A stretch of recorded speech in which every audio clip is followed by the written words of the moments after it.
Well, welcome to GCA Studios, hosted by Game Change Agency. My name is Jay Taylor, and I'll be your host today. With me is Sajay Rai, who is CEO of Securely Yours, a Michigan company formed in 2009 with a simple goal of helping organizations to safeguard their information, minimize the security vulnerabilities and risks, comply with applicable laws and regulations, and meet audit and governance requirements. Our topic is cracking the code on implementing permanent solutions to your cyber and other persistent and pressing issues. Sajay has more than 30 years of experience in information technology, specializing in information security, business continuity, disaster recovery, privacy, IT audit, and information risk. Prior to starting Securely Yours, Sajay was partner in Ernst & Young for 10 years and was responsible for their information advisory practice in the Detroit metro area. He also served as the national leader of EY's information security and business continuity practices, and currently serves as an advisor and provides guidance to the Institute of Internal Auditors. So Sajay, welcome to GCA Studios. Let's start by having you tell us a little bit more about yourself and how you became involved in being a thought leader around IT security and risk management. Thanks, Jay, and thanks for giving me this opportunity to talk to the group. I think my involvement with information security goes way back when I was with IBM, even prior to Ernst & Young days. In the late 80s, I was a systems consultant with IBM, and one of the clients wanted to do a security project. It was a technical project to migrate from ACF2 to RACF. ACF2 was a competitor product, and they wanted to migrate to IBM's RACF. These are all mainframe security products, which probably a lot of our viewers may not know what mainframe is, but those days, mainframe was very prevalent. So I got involved in that, and I ended up creating an offering for IBM, which became pretty popular worldwide for clients who wanted to migrate from ACF2 to RACF. While I was doing that, I really understood what all the deficiencies most companies had in terms of security processes. And right around the time in the late 80s, early 90s, there was this buzz that internet was coming. And as more and more information was available about the internet, it became obvious to me that there's going to be a huge gap for organizations while they were migrating to internet, that I got more involved in security. And IBM offered me an opportunity to start a worldwide security consulting practice for them in 1992. So that's how I got involved in it. Mm-hmm. Impressive. So you left your Big Four partner role about 10 years ago, and you've been dealing with a multitude of types of clients and dealing with the cyber security and other kinds of challenges. Tell us about the kinds of clients that you're currently serving and some of the major issues or some of the recurring issues that you see in these companies. Well, I think at EY, we were mainly dealing with large and maybe some medium-sized clients. So I think the big change for me now that I'm a smaller company compared to EY or IBM is that my client size not only is some large and medium-sized client, but also some smaller clients as well. And I'm talking smaller clients who may have a couple $100 million or even $150 million in revenue, those type of clients. In terms of the industry, we still are pretty much cross-industry like we were with EY or IBM. Our clients are anywhere in the finance industry, insurance industry, more the regulated industries. But as I am based in Detroit, suburbs, of course, manufacturing is big here, so we have quite a bit of manufacturing clients as well.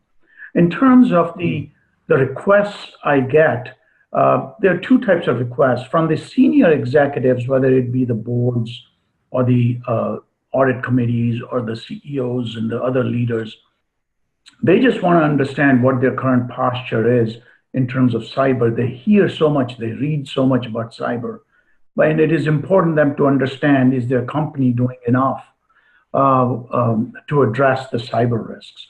So that's from the perspective of the senior leadership. But from the middle or lower management, they just want to verify that the things they are doing are the right things and confirm and validate. So we do quite a bit of assessments for them to validate that what they have done is right. Hmm. So you've got two different levels there of needs that you're trying to address. What kinds of issues do you seem to bring up first in these kinds of assessments? What sort of remediation issues come up fairly regularly?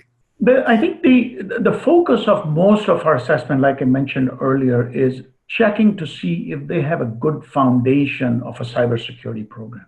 And it's almost like analogous to a Hmm. house. Before you build a house, you want to make sure that you have a solid foundation on which to build upon. And what we have seen is that a lot of these companies, they do ad hoc projects instead of worrying about building the right foundation. So that's some of the challenges we face because a lot of the companies think of it as a soft side of security. So they don't want to focus as much. Things like, having the right policies or having the right procedures, having a good training program, things of that nature, which I consider the bedrock of a good foundational program. Some of these companies, they feel like, having the right firewall or having some sexy technology is the way to go. So those are Hmm. some of the challenges I feel, at least, to educate them to say, hey, building the right the foundation of a cybersecurity program is as important as having a new or sexy technology in your environment. Hmm. So it sounds like they're looking for specific fixes and they're focusing on individual kinds of items as opposed to setting that foundation first and then building on that. So you Correct. do your assessment, you leave your report. Do you ever get into situations where you're called back to an organization for essentially the same kinds of issues, to address the same kinds of issues again? Well, there are two types of calls we're getting. One is, the when we leave the recommendations behind, the audit committees, the boards are kind of asking the executives, look, you gave us an update a year ago or 2 years ago. Where do we stand on our cyber program today? So that kind of drives what I call the reassessment of their program. So in some cases, we go out there and we really find quite a bit of improvements. Whereas in some cases, we see that the recommendations we made a year or 2 years ago, nothing has been done, and we kind of follow on to that again and kind of identify and recommend it again. Hmm. Okay, which is kind of troubling. So if you go back to an organization, the board has been involved and they want to see where things are at. So management calls you in to do another assessment and you're finding the same kinds of things. Why is that? What are some of the drivers for them not making the recommended improvements from the first report? I think, Jay, you and I have been in this business long enough to know that human nature is such that we tend to do the things which is a little easier to do or doesn't require much work, and the projects which take a long time to accomplish, or projects which are cross business units or political in nature or require a lot of feedback or input from other businesses, not just within your own security group, for example. Those are Hmm. typically the projects we notice which are kind of left and not get addressed from our one assessment to the other. For example, data classification is one thing. Everybody wants to do it. They kind of have identified in their policies, what type of classification. But in terms of rolling out and actually identifying the assets which are classified or not, that entails a fairly lengthy exercise in terms of each department going through their assets and really tagging those assets for the appropriate classification. So that's kind of one area where we see a repeat, where it says, we kind of started it, we updated the policy, but then later on, we started getting involved with other business unit and it slowed down and it never took off. So that's sort of the one side of things where there is a cross department need to get a project done. The others, they're just technically complex projects. For example, one thing comes to my mind is identity access management. People undertake that project knowing that they can automate the provisioning, the deprovisioning, and as you know, majority of the regulations require access reviews. And to make it easier to get the access reviews done, they undertake this identity access management project. But then it kind of stalls because the roles are not defined properly. Then they have to kind of create the roles again, or they didn't build the architecture properly, but just delved right into product selection and implementing the product without knowing where the gold source of information is and things of that nature. So I think those are some of the reasons we are seeing that we see a repeat recommendations coming from our reassessments. Yeah, you mentioned identity and access management, which is an essential foundational issue, but also the data classification. And in the company I came from, we called it knowing where our crown jewels are. Right. And unless you can identify where those are, it's really tough to protect them, right? Exactly. So without those foundations, companies can get into a situation fixing this issue and this issue, what they call the whack-a-mole sort of approach. And what you're proposing is something more foundation, something more lasting, something that would not keep recurring back year after year after year. So that's critically important. Exactly. So you mentioned a couple of reasons why these recommendations are not added. Complexity, working across business units, tendency to address things that are most easy to fix. It's a kind of a human nature thing. Anything else come to mind in the assessments that you've done where it looks like you've identified some other causes why these things aren't getting completed? I think some of the other reasons we're also seeing is that either there's a change in leadership. So for example, one CISO leaves, or CISO, which is Chief Information Security Officer, leaves, and another one comes in, and that person has a different approach to things. For example, instead of following one framework like a NIST 853, they want to follow an ISO framework. So a little bit of changes occur from that angle. Or instead of doing a data classification in terms of one way, they want to do a way where they can tag a metadata to each of the assets, the gold source we talked about. So the kind of project takes a different angle. And sometimes it just gets not addressed because there are other regulatory pressures the companies start to face, and the focus kind of shifts to the regulatory compliance rather than undertaking some of the projects they should have been doing as part of our recommendation. So for example, last year, the New York finance cyber law came out where they're requiring now companies with finance, insurance, and other professional services which companies provide that they have to deal with and address to the cyber law and cyber requirements by, I believe, this year, 2018. So that's why, the focus kind of shifts and some of the projects get delayed. So instead of leadership is kind of standing on the shoulders of their predecessors and taking the remediation to the next level, they're kind of getting stalled for some of these kinds of reasons. You mentioned turnover, and I know in my experience, when we had a new CISO come in from a different type of organization, because of the nature of the business itself, there's a different focus. Like you've mentioned, regulatory or other kinds of banking laws and things like that. I came from a manufacturing organization, so to completely change the approach can be, I would think, very disruptive. So what are some of the causes of the turnover? Have you had any opportunity to kind of look and see why there's so much change in some of these roles?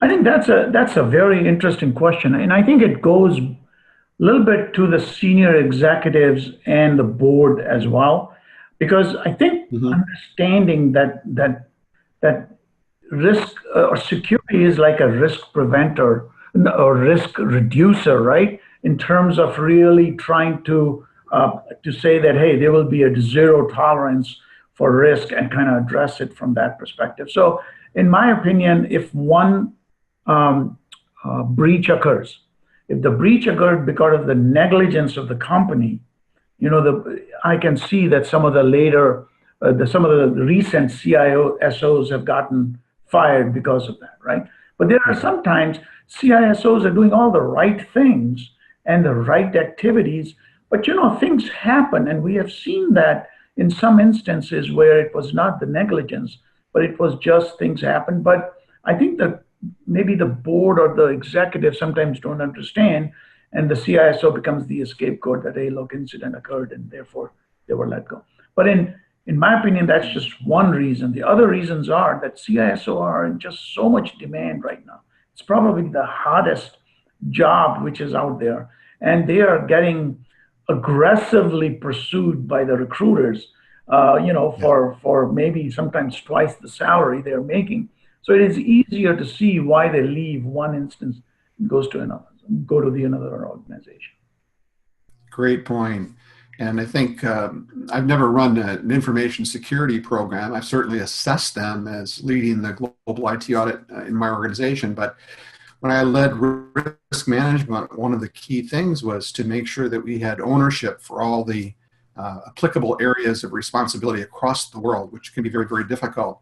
And just one person kind of dropping the ball can be that weak link in the chain. And so when it comes to information security, for example, a weak link in the chain becomes the avenue for an insider or a third-party outsider coming into the network, coming into the applications, getting at the data and things like that. So it's important that everybody work together. And sometimes the CISOs are held accountable for weaknesses that have occurred in other parts of the organization. Some of the CISOs, in fact, have a very small staff to work with. Right. And I think, Jay, just one other point is that I'm seeing that a lot of these CISOs, if they have the executive support and commitment, then, if an incident happens where there is nobody else's fault or no negligence, I think then the senior management understands and supports the CISO. But I think those areas where the CISO is kind of in the middle management and the senior executives don't have that visibility of what CISO does on a day-to-day basis, that's where I think the risk is that if a incident occurs, even though it's not a negligent risk, that CISO role gets in jeopardy. Mm-hmm. It's a great point. And there's a lot of debate about where CISOs should report in the organization. Obviously, a CEO can't have too many direct reports because that's not effective either. And the CIO is responsible oftentimes for hiring the CISO. And some of the board members that I talk to tell me that the CIO needs to be technically skilled, otherwise they're not going to be selecting the right chief information security officer to report to them, and the whole program can collapse based on that. Which brings up the issue of skills and experience and technical knowledge. How important is that around making sure that there's follow through on these implementation plans, these remediation plans? I think each organization kind of looks at the role of a CISO a little differently and depends on the maturity level of that organization. I view it from the three different perspectives. The security program has to address activities in three major areas: governance, risk, and compliance, right? So if the internal audit department, for example, from an IT perspective is strong, they could do quite a bit of work and assist the security officer from a compliance perspective, for example, right? Or maybe some of the activities in the governance side. If the IT organization is strong, where they can address some of the risk area themselves, that's I'm not sure if the viewers are familiar with the IIA's 3 layers of defense.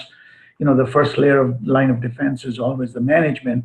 And if the management is doing all the right work, then the CISO can act more like the governance arm, which is the second layer of defense.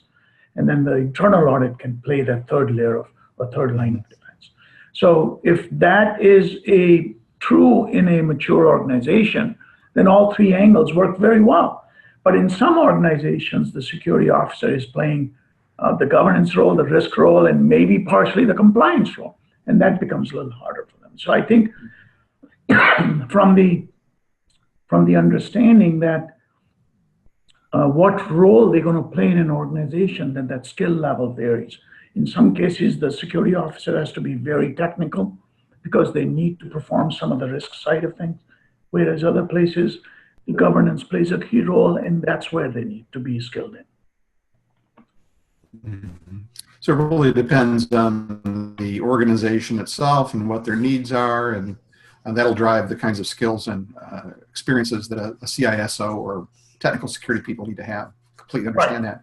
And I really like your point too about sometimes these other departments play other roles depending on where there are gaps in the skills and experience of the team. Early on in the company, in the IT audit, clearly I felt as an internal audit leader that sometimes I was leading the compliance function, for IT security, because that didn't exist very much in the organization itself. So that was something that we built up over time. I would have to do these foundational reviews to show where the major gaps were, going back to your earlier point about starting with that foundation and building on that. So even in a major global $150 billion company, these kinds of things can happen if the right people aren't put in place. So great point. One of the things I'm interested in, Sajay, is to help boards and senior leaders to think differently about risk, including how to turn risk into opportunity. So think in that term. Tell me how a CEO of a company that's hired you to do an assessment can help ensure that the remediation that you've recommended actually is followed through and implemented. How can they, what can a CEO do in their role to help make sure that happens? I think the best way I have seen that our recommendations are getting implemented properly are those companies where they have built a senior executive steering committee for cyber. And they meet periodically with the CISO, getting updates on where the projects are. If there are any issues with the resources, if there are any issues with the budgets, those things get discussed during the steering committee. And I think those places where the executives truly want to participate in the steering committee, and it's just not a kind of, let's check the box that we have a steering committee. I think those places I have seen the best results in terms of implementation of our recommendation and security program becoming mature in a very short period of time. Mm-hmm. That's a key point. Using a steering committee, I think, is very effective because the CEO herself or himself doesn't really have the time to dive into the details of things, right? But with a steering committee, they can watch it. Oftentimes, the people outside of security are invited to participate. So, for example, when I was the internal audit leader, I was at the table. Deloitte, our external accountant, was at the table. People in the business unit responsible for security were at the table, as well as the CISO and CIO. So they can discuss it at a great deal of detail and then bring that forward to the CEO, so the CEO has more of a higher level, but has some assurance really that there's a great deal of focus on this area because it's so critically important. Right, so and I think that's a terrific idea to have the steering committee.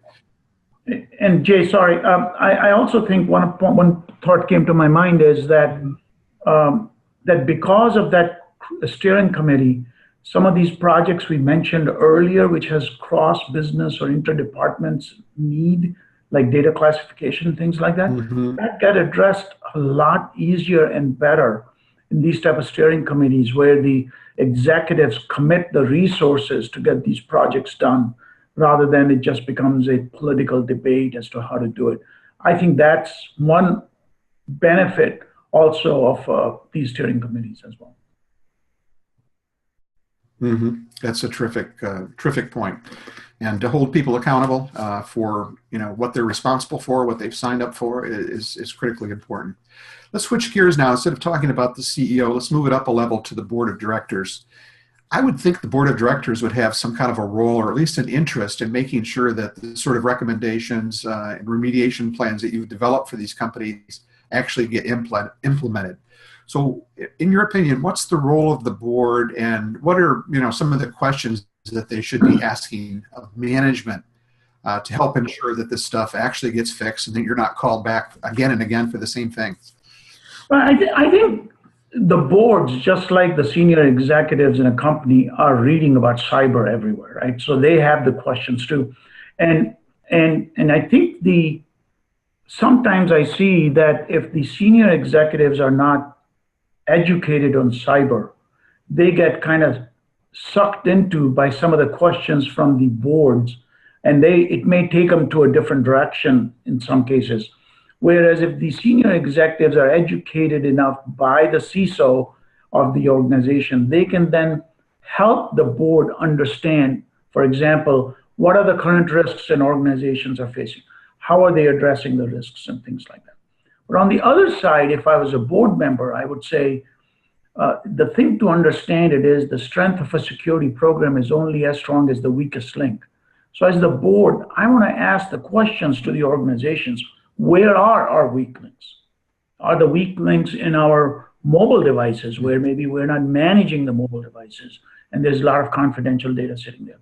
Mm-hmm. Or is our weak link third-party management where we have all these vendors connecting into our network and we see so many of these breach cases where the weak link happened to be a third party, right? So I think educating or the board asking these type of questions go a long way for the boards to be knowledgeable enough about that organization. And in some of the other questions I would ask it is, if a data breach does occur, is our company ready to address those type of breaches? So I think that's the type of questions I would be asking if I was the board member to the organization to determine, do we feel ready in terms of the cyber program? So the board should ask, are we ready? But also, how do we know we're ready? What assurances do we have that we have the right plan in place and the right people on the ground to address a situation like that? You mentioned third parties. The recent Equifax situation has expanded that even a bit to not just third-party partners, but people that use our information. In this case, apparently there was a third party that maybe purchased information, but then didn't secure it. But it goes back to the reputation, and it's a hit to the company itself. It's the data of Equifax and the Equifax customers that are injured by that. So that's another thing that boards need to be thinking about is, who are the users of our information? How well are they securing it? Is there any risk of it coming back and impacting our reputation? So exactly, and that's very complex subject. That's what I talk about, Jay. The weak links. Where are our weak links? And the whole idea of the board, and I believe the responsibility of the board, is to strengthen those weak links so the overall strength of that chain becomes stronger. Mm-hmm. Great point. Well, Sajay, I just want to thank you. I think it's been a wonderful discussion this morning. I've gotten a lot out of it. But before we go, I wanted to ask, is there anything maybe I didn't ask about that you'd like to comment on, or any kind of closing remarks that you have? I think we had a great discussion, and I really appreciate you giving me this opportunity. I think the one thing which I would always want everybody to know is that if they do not understand these weak links, whether you are at a middle level or you're a senior executive or on the board, I think it's really important to understand what makes your chain strong and what makes your chain weak, and focus on the weak links and make them strong. Great point. And I'll just close by saying that one of my mottos is trust but verify. I found in large organizations, a lot of things are outsourced to third parties, and you just can't necessarily trust what people tell you that they have in place. So unless it's verified somehow or validated, you don't know if it's really there. So you may be exposed and not even know it. Absolutely. So again, Sajay, thank you so much. Have a great day. Thank you, Jay. Have a good day.